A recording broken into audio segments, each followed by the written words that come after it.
মৃত্যুর কথা বারবার বারবার কলিজার মধ্যে আনতে হবে। আমি মারা যাবো একদিন, আমার সঙ্গে সাথী আমার বাপ মাও হবে না, ভাই বোনও হবে না, আপন জনরা কেউ হবে না।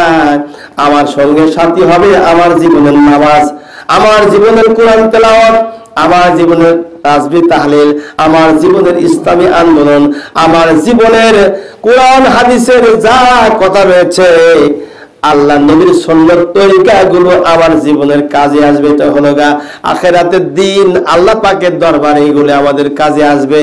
এর ওসিলা করে আমার আল্লাহ আমাকে মাফ করতে পারেন, তাছাড়া মাফ পাওয়ার মতো কোনো রাস্তা নাই, কোনো গতি নাই। ভাইরা আমার, পরকাল এমন লম্বা সালামিয়াতি, ওই জায়গার জন্য দুনিয়াটা আপনাকে ছাড়তে হবে।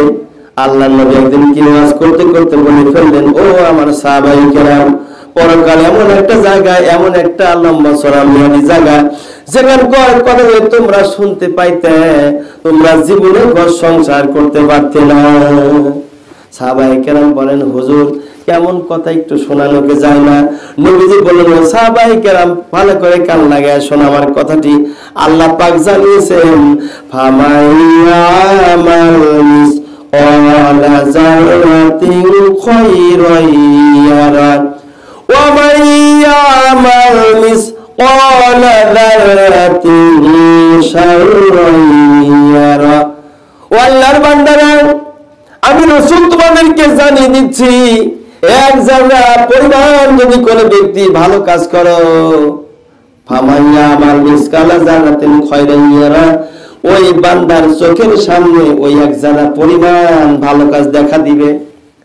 আর যদি কোনো ব্যক্তি এক জায়গার পরিমাণ মন্দ কাজ করে, অন্যায় কাজ করে, তাহলে ওয়া মাইয়া আমাল মিসকালা যারাতিন শাররান ইয়ারা, অন্যায় অবিচার করবে এক জাররা পরিমাণ, এই জাররা পরিমাণ অন্যায় অবিচার তাও তোমার চোখের সামনে ধরা পড়বে।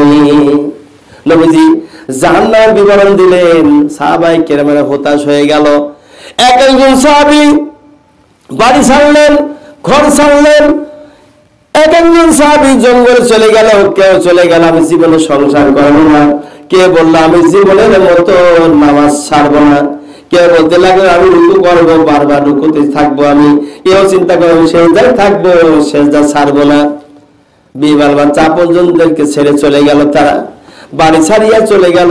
আর নবীজি পরবর্তীতে এসে বললেন, ও সাহাবায়ে কেরাম, তোমরা যারা আমার কথা শুনিয়ে ভয় পেয়েছো, আল্লাহর জাহান্নামের ভয় পেয়েছো, আল্লাহর কবরের সাপ বিচ্ছুর আযাবের ভয় পেয়েছো, তারা শোনো, আল্লাহ পাক জানিয়ে দিয়েছেন, লা তাখুনাতু রাহমাতিল্লাহ।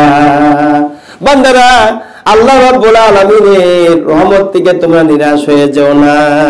আল্লাহর রহমত এত বেশি, গুনাহ করেছো গুনাহ ছেড়ে দাও, অন্যায় করেছো অন্যায় ছেড়ে দাও, পাপ করেছো পাপ ছেড়ে দাও, অন্যায় অবিচার সুদ ঘুষ দুর্নীতি অর্থনীতি পাপাচার খাদ্য মাল পাচার করা যত গুনাহ রয়েছে সব গুনাহ ছেড়ে দাও।